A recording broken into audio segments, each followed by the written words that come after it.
Making friends as an adult can be challenging due to busy schedules and responsibilities, but it's definitely achievable with some effort. To expand your social circle, consider signing up for classes or workshops that align with your interest, volunteering in your community, joining a gym or book club, and attending local events.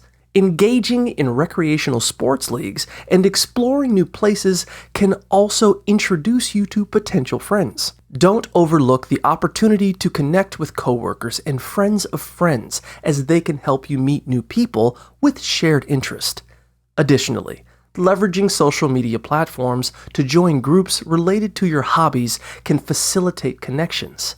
While fear of rejection might hold you back, remember that building friendships takes initiative, so keep trying and maintain your social commitments just like any other priority in your busy life.